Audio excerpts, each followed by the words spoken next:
Hi, everybody. This is the Baseball Hut, the amazing, spectacular, terrific, the great one, the People's Champion. Your host, the Hut, and welcome back to the Baseball Hut. And hopefully, you like this video and hit that subscribe button. I want to welcome all new subscribers in here.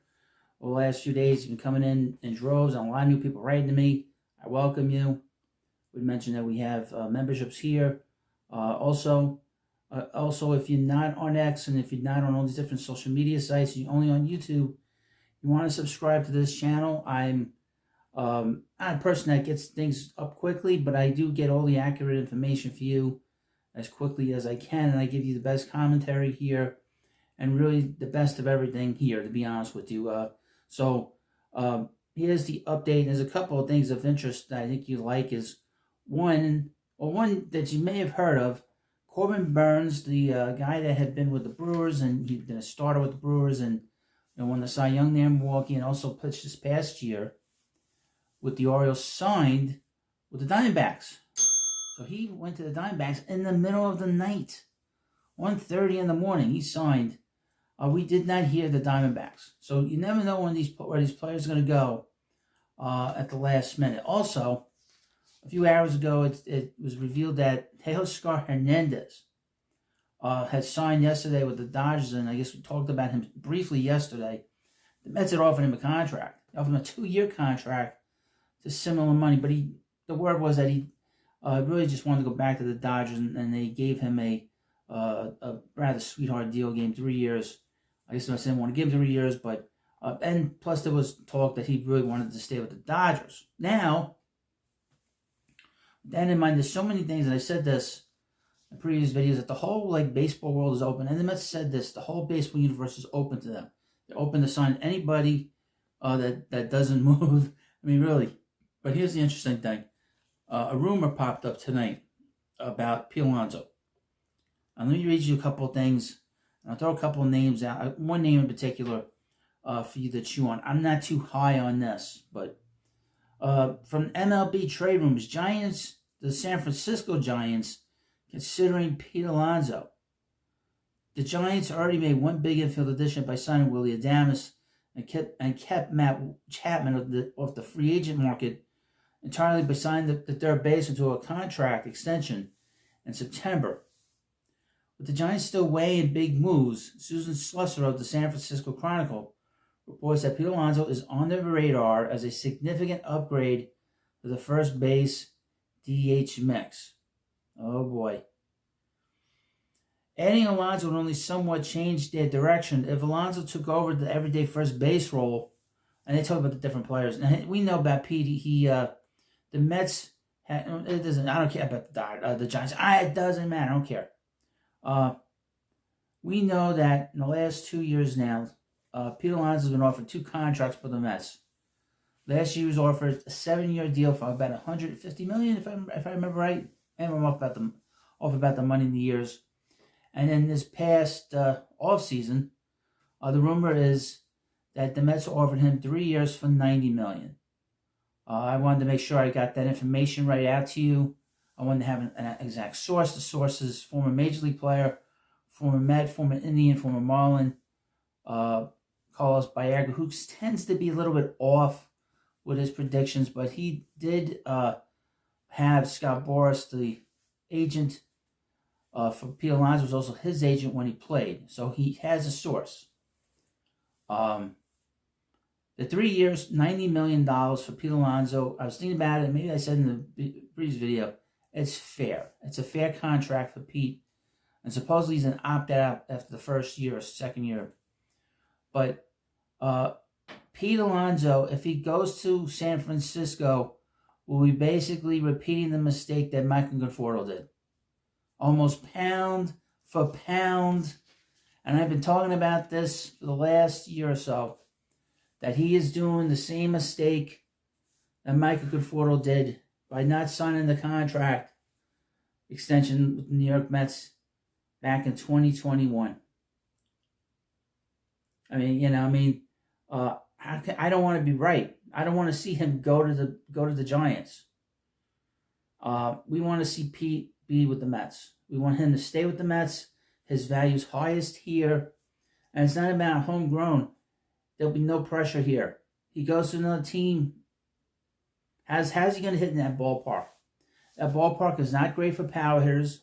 They've not hit, I saw the statistic, maybe I'm wrong. The Giants have not hit 30 home runs in over 20 years. And over 30 home runs in that ballpark. Not since the days of Barry Bonds has anyone hit over 30 home runs in that ballpark. Why in hell would he want to go there? Okay? He has a chance to hit 400, 500 home runs. He will not do that in Oracle Park. He just will not do that. He has a shot to do that here. And I was thinking about the numbers. If he would have hit 90 home runs the next 3 years for the Mets, that is perfect.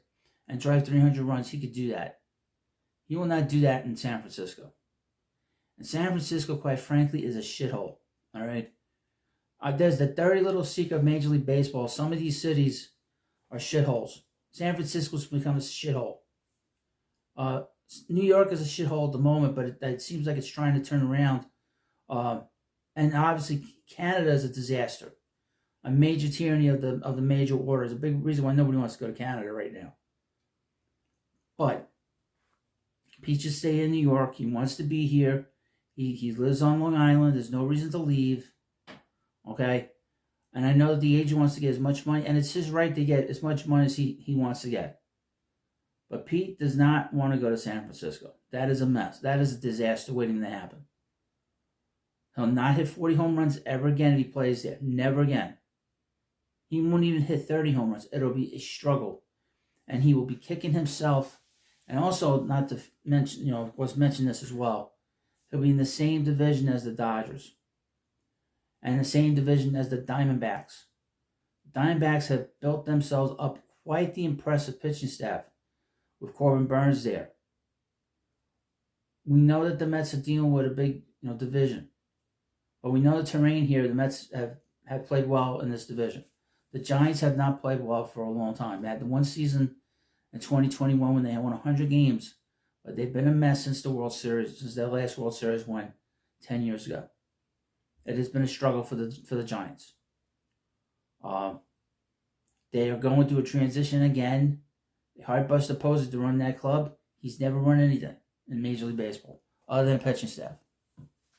So again, if you're Pete, why go there when you can stay here with the Mets and you can win a World Series and be forever remembered as a Met that won a World Series? Because the Mets are going to win a World Series in the next few years and going to be in the World Series. Also, I would mention you don't want to break the odd trivia question of the only Met rookie to ever win a Rookie of the Year and never play in a World Series for the Mets. I will keep you up to date, so that's why you need to subscribe to this channel, because I'll keep you up to date, not on any of these other social media platforms. Also, and this is an alternative, which I'm not too keen on, they mentioned here. I would mention, if the Mets are in on Hernandez, keep an eye on, and the thought was the Mets thought about putting Brandon Nimmo in center field again, which I'm totally against. The Mets would be better off putting Brandon at DH than playing him in center, by the way. But a name to keep an eye on, which could be an interesting name, is Anthony Santander. Not heard much about his market. So you never know, the Mets might be talking to him. And also, we can't forget about Alex Bregman. Alex Bregman is still out there. He's still out there. The belief is that he will sign very soon. The same source I saw this online said that Corbin Burnes was going to sign. Said that Bregman was going to sign. So the same place I saw that on X said the same thing about both players. So Bregman should be signing very soon. So keep an eye on that. Now this is the buy low slugger according to SI.com. I'm not too enamored with this. Mets could address corner infield hole with appealing buy low slugger. The Mets secure this high upside infield if Pete Alonso signs elsewhere. A December 26 article from John Heyman of the New York Post conveyed the Mets and longtime first baseman Pete Alonso aren't particularly close to making a deal. Quote, while we said here the Mets and Pete Alonso need to figure it out, there's said to be a sizable gap in talks at the moment. Heyman still asserts that there's a chance Alonso will sign with the Mets. I still believe that too. But this is getting to be really annoying. But if they can't come to terms, the Mets will likely look elsewhere to fill the vacancy at third base, and of course first base as well. And then a December 24th article from Joe Reuter of the Bleacher Report made former Arizona Diamondbacks first baseman Josh Bell, who he deemed one of 7 MLB free agents with huge buy low upside, sound like a great option for New York. I don't know about that.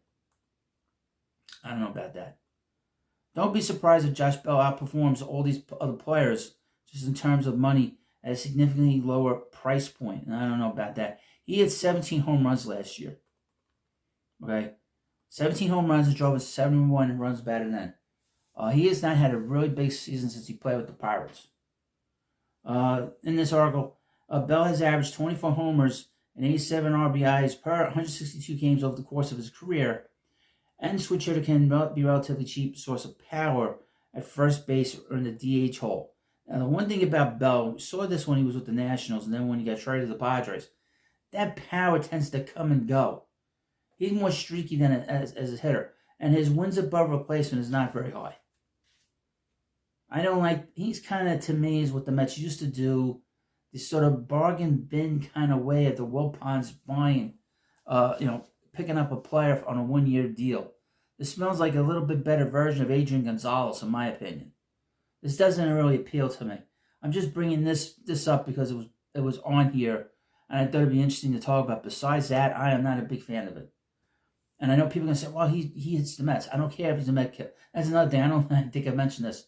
I don't like really Met killers, to be honest with you. So, but you let me know what you think about this. There's a lot to chew on here, because do we want to see Pete Alonso go to the Giants? No.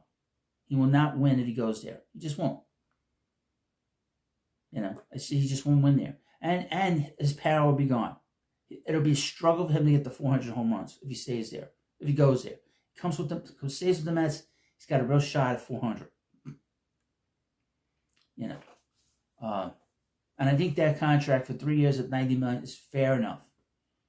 And we'll see if the Mets get back to him and he gets back to them. Well, you let me know what you think about this video. Of course, please subscribe to the Baseball Hut, and I'll see you later.